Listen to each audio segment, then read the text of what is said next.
Hello my dear students, myself Vidya Shree. I am Business Studies lecturer in Alpha Pre University College, Nagar. In the last video class, you learnt about the meaning of control, meaning of controlling and importance of the control. What is the control? Control andre enu? Controlling one of the important functions like planning, organizing, staffing and directing. Controlling means setting standards, measuring actual performance and taking corrective action. Controlling is one of the important functions like a planning, organizing, staffing, directing. Controlling means setting standards, measuring actual performance and taking corrective action. Next, meaning of controlling. What is the controlling? Controlling means the organization activities performed as per the predetermined plans. So, ವ್ಯವಹಾರ ಸಂಸ್ಥೆಯ ಕಾರ್ಯಚಟುವಟಿಕೆಗಳು ಪೂರ್ವಭಾವಿಯಾಗಿ ನಿರ್ಧರಿಸಿರುವಂತಹ ಯೋಜನೆಗಳ ಪ್ರಕಾರವೇ ನಡೆಯುತ್ತಿದೆಯಾ ಅಂತೇಳಿ ಖಚಿತಪಡಿಸ್ಕೊಳ್ಳೋದಕ್ಕೆ ನಾವು controlling ಅಂತೇಳಿ ಕರೆಯುವಂಥದ್ದು. Controlling means the organisation activities are performed as per the predetermined plans. Next, you learnt importance of the controlling. A good controlling systems helps an organization the following ways, such as accomplishing organizational goals, judging accuracy of standards, making efficient use of resources, improving employee motivation, ensuring order and discipline, facilitating coordination in action. So, this is all you learnt in the last video class. In this class, I am going to explain limitations of the planning. This is the second video class. In this class, we are going to learn limitation of controlling. What are the limitation? ಅಥವಾ ಡ್ರಾಬ್ಯಾಕ್ಸ್ಗಳಾಗಿರ್ಬೋದು ಅಥವಾ disadvantages ಆಗಿರ್ಬೋದು, ಏನೇನಿರ್ಬೋದು? The controlling suffering from the following limitations. The function of controlling suffering from the following limitations such as difficulty in setting quantitative standards, little control on external factors, resistance from employees, costly affair.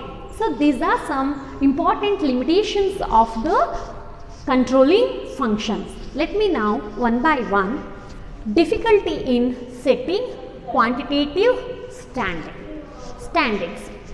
ಏನು quantitative standards ಅಂತ ಹೇಳಿದ್ರೆ? Quantitative.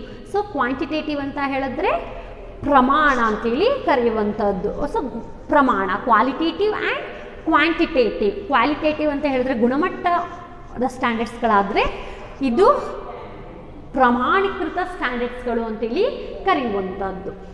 The controlling system loses some of its effectiveness when standards cannot be defined in quantitative terms. So, ಯಾವಾಗ ಒಂದು ವ್ಯವಹಾರ ಸಂಸ್ಥೆಯಲ್ಲಿ ನಿಯಂತ್ರಣದ ಕಾರ್ಯವು effective ಆಗಿ ಸಾಮರ್ಥ್ಯವಾಗಿ ಕ್ವಾಂಟಿಟೇಟಿವ್ ಸ್ಟ್ಯಾಂಡರ್ಡ್ಸಲ್ಲಿ ಮೆಷರಬಲ್ ಆಗಿರೋದಿಲ್ಲ, ಅಂತಹ ಸಮಯದಲ್ಲಿ ಕಂಟ್ರೋಲಿಂಗ್ ಫಂಕ್ಷನ್ ಕಷ್ಟ ಆಗುವಂಥದ್ದು. So control system loses some of its effectiveness when standards cannot be defined in the quantitative terms. So quantitative ಟರ್ಮ್ಸಲ್ಲಿ ಏನೇನು ಬರುತ್ತೆ ಅಂತೇಳಿ ನಾನು ನಿಮಗೆ ನೆಕ್ಸ್ಟ್ ಕ್ಲಾಸಲ್ಲಿ ಕಂಟ್ರೋಲಿಂಗ್ ಪ್ರೋಸೆಸ್ಸಲ್ಲಿ ಎಕ್ಸ್ಪ್ಲೇನ್ ಮಾಡಿಕೊಡ್ತೀನಿ. So in this class you learnt about the limitations of controlling. So difficulty in setting quantitative standards. So quantitative ಅಂತ ಹೇಳಿದ್ರೆ ಏನೇನು ಬರುತ್ತೆ ಅಂತ ಹೇಳಿದ್ರೆ how much cost involved in the products production, then how much product sold, then quantitative ಪ್ರಮಾಣ ಅಂತ ಹೇಳಿದ್ರೆ volume ಅನ್ನೋಂಥದ್ದು ಬರುವಂಥದ್ದು ಕ್ವಾಂಟಿಟೇಟಿವಲ್ಲಿ ಸ್ಟ್ಯಾಂಡರ್ಡ್ಸಲ್ಲಿ ಬರುವಂಥದ್ದು ವಾಲ್ಯೂಮ್. ಸೊ ಎಷ್ಟು ಪ್ರಾಡಕ್ಟ್ಸ್ಗಳು ಸೇಲ್ಸ್ ಆಗ್ತಾ ಇದೆ, ಎಷ್ಟು ಪ್ರಾಡಕ್ಟ್ಸ್ಗಳು ಪರ್ಚೇಸ್ ಆಗ್ತಾ ಇದೆ. ಸೊ ಅದೇ ರೀತಿ how much cost is incurred in the product production. So ಒಂದು ಪ್ರಾಡಕ್ಟನ್ನು ಪ್ರೊಡ್ಯೂಸ್ ಮಾಡೋದಕ್ಕೆ ಎಷ್ಟು ಕಾಸ್ಟು ಬೇಕಾಗುತ್ತೆ ಅನ್ನೋದೆಲ್ಲ ಇನ್ವಾಲ್ವ್ ಆಗೋದು ಕ್ವಾಂಟಿಟೇಟಿವ್ ಸ್ಟ್ಯಾಂಡರ್ಡ್ಸಲ್ಲಿ. ಸೊ ಇವು control system losses some of its effectiveness when the standards cannot be defined in the quantitative terms. So ನಿಯಂತ್ರಣ ಕಾರ್ಯವು ಯಾವಾಗ ತನ್ನ ಸಾಮರ್ಥ್ಯತೆಯನ್ನು ಕಳೆದುಕೊಳ್ಳುತ್ತೆ ಅಂತ ಹೇಳಿದ್ರೆ ಯಾವಾಗ ಸ್ಟ್ಯಾಂಡರ್ಡ್ಸ್ಗಳು ಕ್ವಾಂಟಿಟೇಟಿವ್ ಟರ್ಮ್ಸಲ್ಲಿ ಡಿಫೈನ್ಡ್ ಆಗಿರೋದಿಲ್ವೋ ಅಂತಹ ಸಮಯದಲ್ಲಿ ಕಂಟ್ರೋಲಿಂಗ್ ತನ್ನ ಸಾಮರ್ಥ್ಯವನ್ನು ಕಳೆದುಕೊಳ್ಳುವಂತಹ ಸಾಧ್ಯತೆಗಳು ಹೆಚ್ಚಾಗಿ ಇರುವಂಥದ್ದು. This makes standards see the measuring of performance, then their comparison with standards is very difficult.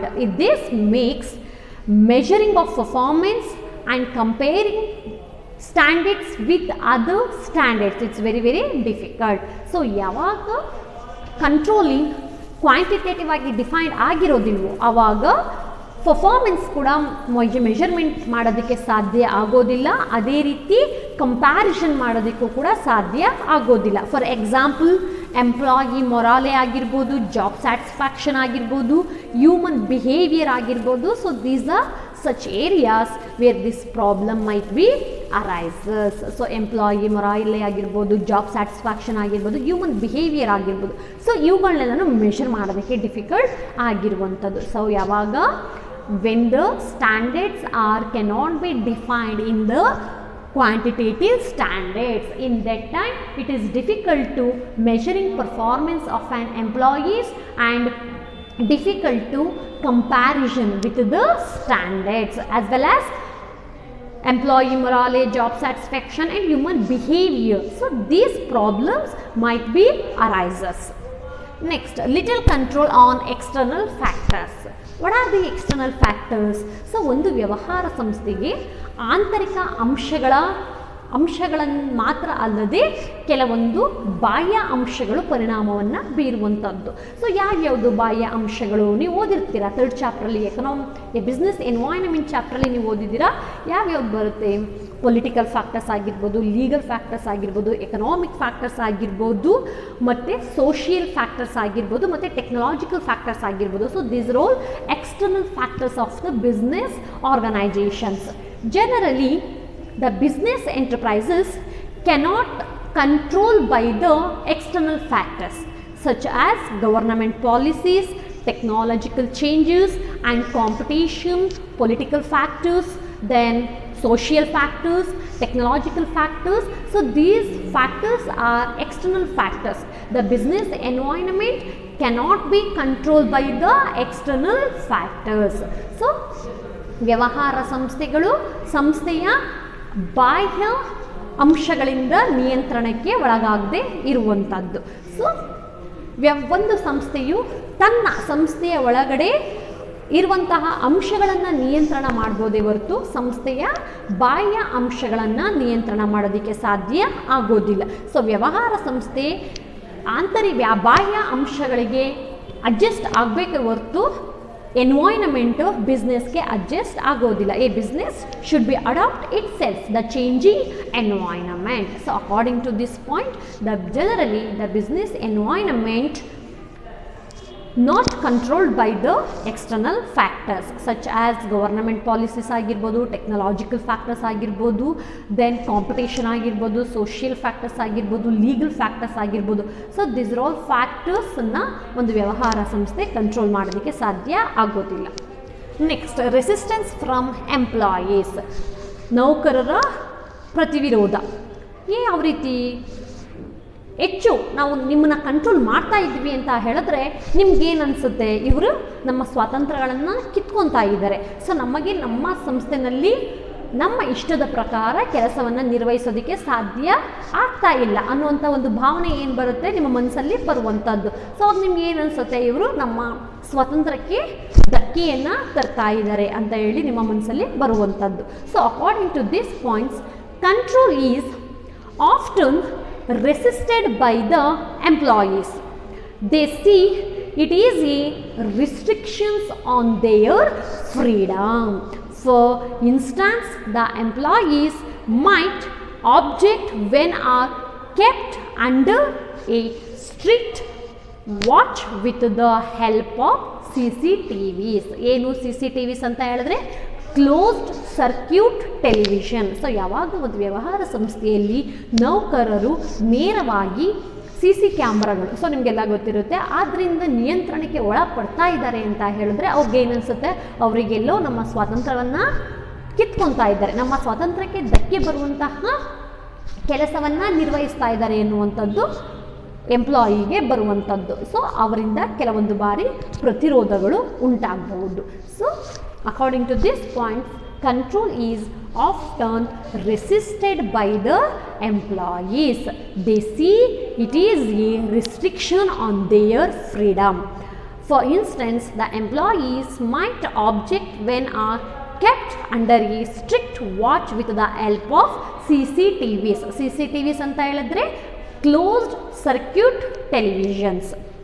Next, costly affair.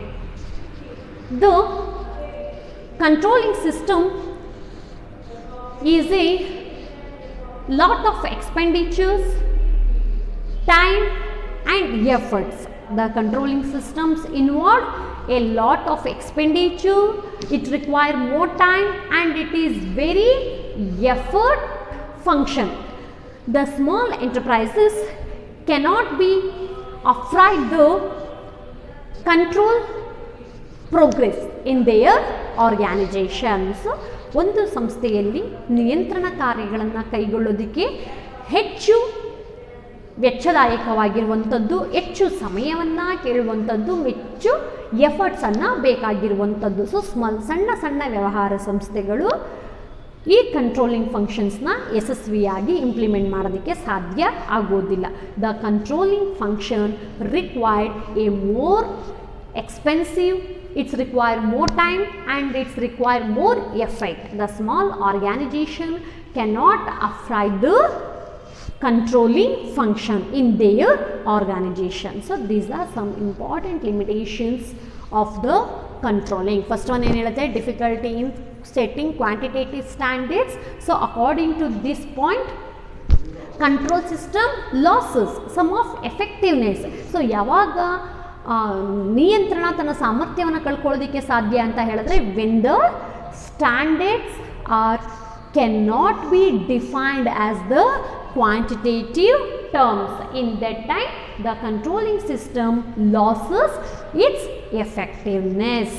It is difficult to measuring performance of the employees and it is very difficult to comparison with the standards.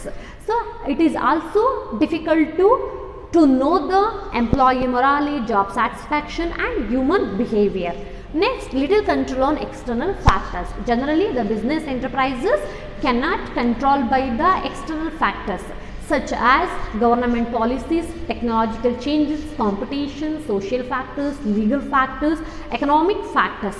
So the business enterprises should adapt itself to the changing environment. Next, resistance from employees.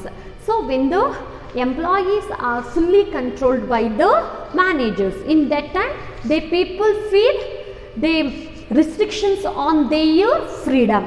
When the employees are kept under the watch with the help of CCTVs, it may create resistance of the employees. CCTVs full form closed circuit televisions. Next, costly affair. The controlling system requires a lot of expenditure, lot of time and lot of efforts. The small organization cannot afford the controlling process in their organization. The next important topic is comparison between planning and controlling. This is very important topic for the 4 marks. What is the planning and what is the controlling? Planning andre ಏನು? Planning is setting objectives in advance. What to do, how to do, when to do and who will be do. What is the controlling? So controlling means the organization activities performed as per the predetermined plans. So these role differences defines the what is the comparison between planning and controlling. Firstly, planning is the first function of management, controlling is the last functions of management. So planning ನಿರ್ವಹಣೆಯ ಮೊದಲ ಕಾರ್ಯವಾದರೆ ನಿಯಂತ್ರಣವು ನಿರ್ವಹಣೆಯ ಕೊನೆಯ ಕಾರ್ಯವಾಗಿ ಕೆಲಸವನ್ನು ನಿರ್ವಹಿಸುವಂಥದ್ದು. So planning is the first function of management and controlling is the last functions of management. Secondly, planning and controlling are inseparable function of management. So ಒಂದು ವ್ಯವಹಾರ ಅಂತ ಹೇಳಿದ ಮೇಲೆ, ಒಂದು ನಿರ್ವಹಣೆ ಅಂತ ಹೇಳಿದ ಮೇಲೆ, ಆ ನಿರ್ವಹಣೆಯಲ್ಲಿ ಪ್ರಮುಖವಾಗಿ 5 ಕಾರ್ಯಗಳನ್ನು ಒಳಗೊಂಡಿರುತ್ತೆ. ಯಾವ್ಯಾವುದು? Planning, organising, directing, staffing and controlling. But planning and controlling both are inseparable functions of the management. So ಯೋಜಿಸುವಿಕೆ ಮತ್ತು ನಿಯಂತ್ರಿಸುವಿಕೆ ಈ 2 ಕಾರ್ಯಗಳನ್ನು ಬೇರ್ಪಡಿಸೋದಕ್ಕೆ ಸಾಧ್ಯ ಆಗೋದಿಲ್ಲ. ಇನ್ಸಪರಬಲ್ ಬೋತ್ ಫಂಕ್ಷನ್ಸ್ ಆರ್ ಯಾವ ರೀತಿ ಕೆಲಸವನ್ನು ನಿರ್ವಹಿಸುತ್ತೆ ಅಂತ ಹೇಳಿದ್ರೆ ಅವಳಿ ಜವಳಿಯಂತೆ ಕಾರ್ಯಗಳನ್ನು ನಿರ್ವಹಿಸುವಂಥದ್ದು. Next, planning and controlling are integral part of an organization. Planning and controlling is an integral part of the every organization. So planning ಮತ್ತು controlling ಈ 2 ಫಂಕ್ಷನ್ಗಳನ್ನು ಅತ್ಯಮೂಲ್ಯ ಕಾರ್ಯಗಳು ಅಂತೇಳಿ ಪರಿಗಣನೆಯನ್ನು ಮಾಡಲಾಗುತ್ತೆ.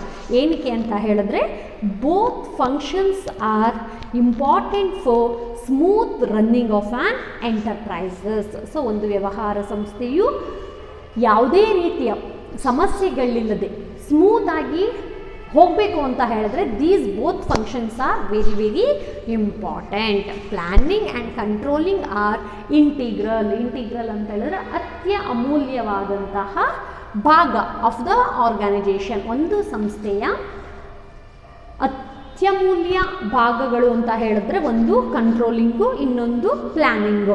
ಏನಕ್ಕೆ ಅಂತ ಹೇಳಿದ್ರೆ both functions are important for smooth running of an enterprises.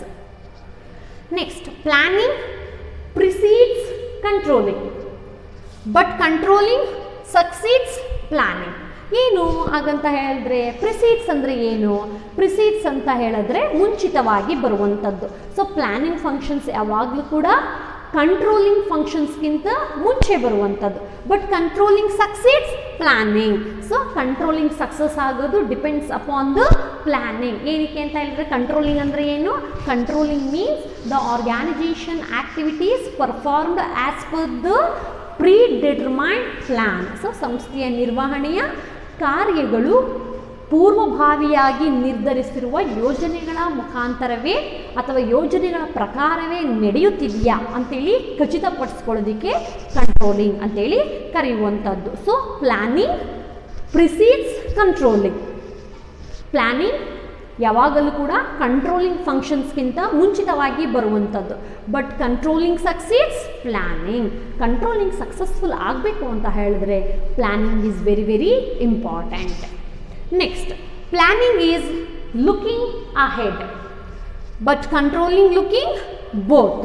So planning ಯಾವಾಗಲೂ ಮುಂಬರುವಂತಹ ಯೋಜನೆಗಳ what to do, how to do, when to do, whom to do, ಯಾರು ಮಾಡಬೇಕು, ಹೇಗೆ ಮಾಡಬೇಕು ಅನ್ನೋದನ್ನು ಮುಂಚಿತವಾಗಿ, ಸೊ ಮುಂದೆ ಯಾವ ಕೆಲಸಗಳನ್ನು ಮಾಡಬೇಕು ಅಂತ ಸೂಚಿಸಿದ್ರೆ, but controlling looking ahead and looking back. So controlling ಯಾವಾಗಲೂ ಕೂಡ ಹಿಂದೆ ಮತ್ತು ಮುಂದೆ ಏನನ್ನು ಮಾಡಬೇಕು ಅನ್ನೋದನ್ನು ಸೂಚಿಸುವಂಥದ್ದು. Planning looking ahead. Planning is looking ahead, controlling is both looking ahead and looking is back.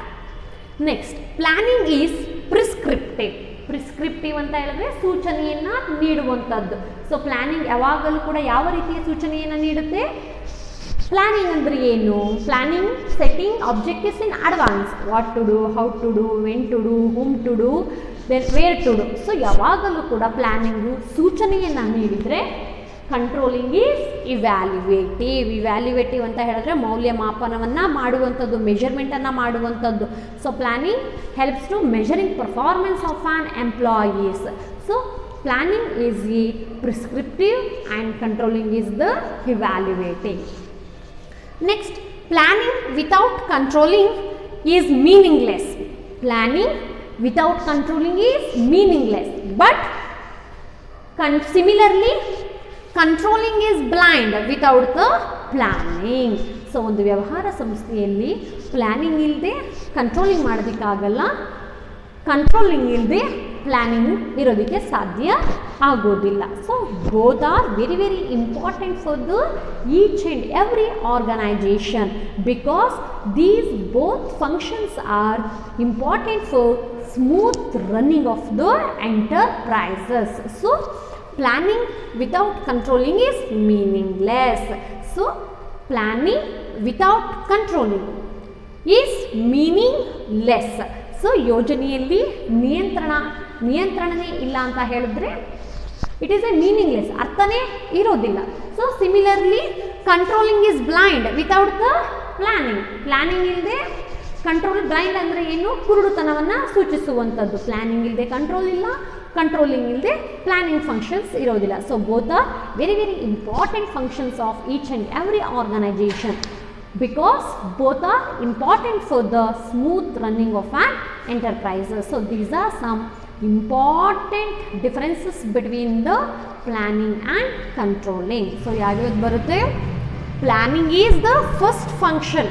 ಯಾವಾಗಲೂ ಕೂಡ ಯೋಜನೆ ಮೊದಲ ಕಾರ್ಯವಾಗಿ ನಿರ್ವಹಣೆಯನ್ನು ಮಾಡಿದರೆ, ಕಂಟ್ರೋಲಿಂಗ್ ವ್ಯವಹಾರ ನಿರ್ವಹಣೆಯ ಕೊನೆಯ ಕಾರ್ಯವಾಗಿ ಕೆಲಸವನ್ನು ನಿರ್ವಹಿಸುವಂಥದ್ದು. Planning is the first functions of management and controlling is the last functions of management. Secondly, planning and controlling are inseparable functions of the management. So ಒಂದು ವ್ಯವಹಾರ ಸಂಸ್ಥೆಯ ನಿರ್ವಹಣೆಯಲ್ಲಿ ನಿಯಂತ್ರಣ ಮತ್ತು ಯೋಜಿಸುವಿಕೆಯ ಕಾರ್ಯಗಳನ್ನು ಬೇರ್ಪಡಿಸೋದಕ್ಕೆ ಸಾಧ್ಯ ಆಗೋದಿಲ್ಲ. Both are inseparable functions of the management. So ಈ ಎರಡು ಕಾರ್ಯಗಳು ಸಂಸ್ಥೆಯಲ್ಲಿ ಜವಳಿ ಕಾರ್ಯಗಳಂತೆ ಕಾರ್ಯವನ್ನು ನಿರ್ವಹಿಸುವಂಥದ್ದು. Next, planning and controlling are integral part of an every organisations. So ಒಂದು ವ್ಯವಹಾರ ಸಂಸ್ಥೆಯಲ್ಲಿ ಯೋಜಿಸುವಿಕೆ ಮತ್ತು ನಿಯಂತ್ರಿಸುವಿಕೆ ಅತ್ಯಮೂಲ್ಯ ಭಾಗಗಳಾಗಿ ಕೆಲಸವನ್ನು ನಿರ್ವಹಿಸುವಂಥದ್ದು. Because planning and controlling is very very important for each and every organizations for the smooth running of our enterprises. Planning precedes controlling and controlling succeeds planning. So ಯಾವಾಗಲೂ ಕೂಡ ಪ್ಲ್ಯಾನಿಂಗು ಕಂಟ್ರೋಲ್ಗಿನ್ನ ಮುಂಚಿತವಾಗಿ ಬರುವಂತಹ ಕಾರ್ಯವಾದರೆ, ಒಂದು ವ್ಯವಹಾರ ಸಂಸ್ಥೆ ಅಲ್ಲಿ ನಿಯಂತ್ರಣ ಸಕ್ಸಸ್ಫುಲ್ ಆಗಬೇಕು ಅಂತ ಹೇಳಿದ್ರೆ planning is very very important. Because the activities of an organization performed as per the predetermined plans. So controlling succeeds is depends upon the planning. Next, planning is look ahead. Planning is look ahead. So ಮುಂದೆ ಏನು ಮಾಡಬೇಕು ಅಂತ ಹೇಳಿ ಸೂಚಿಸಿದ್ರೆ, controlling is an both look ahead and looking it back. Next, planning is prescriptive but controlling is evaluative. So planning ಸೂಚನೆಯನ್ನು ನೀಡಿದ್ರೆ, controlling measurement, evaluate ಅಥವಾ ಮೌಲ್ಯಮಾಪನವನ್ನು ಮಾಡೋದಕ್ಕೆ ಸಹಾಯವನ್ನು ಮಾಡುವಂಥದ್ದು. Planning without controlling is meaningless. Planning without controlling is meaningless. Similarly controlling is blind without the planning. So these are some important differences between the planning and controlling. So in this class you learnt about the limitations of controlling and what are the differences between planning and controlling. So what are the limitations? Difficulty in setting standards galagirbodu, little control on external factors, resistance from employees and costly affairs. So these are some important limitations of the controlling. You also learned what is the differences between comparison between planning and controlling. In the next video class, I will be explained about the very very important topic for the 4 marks, controlling process. Thank you.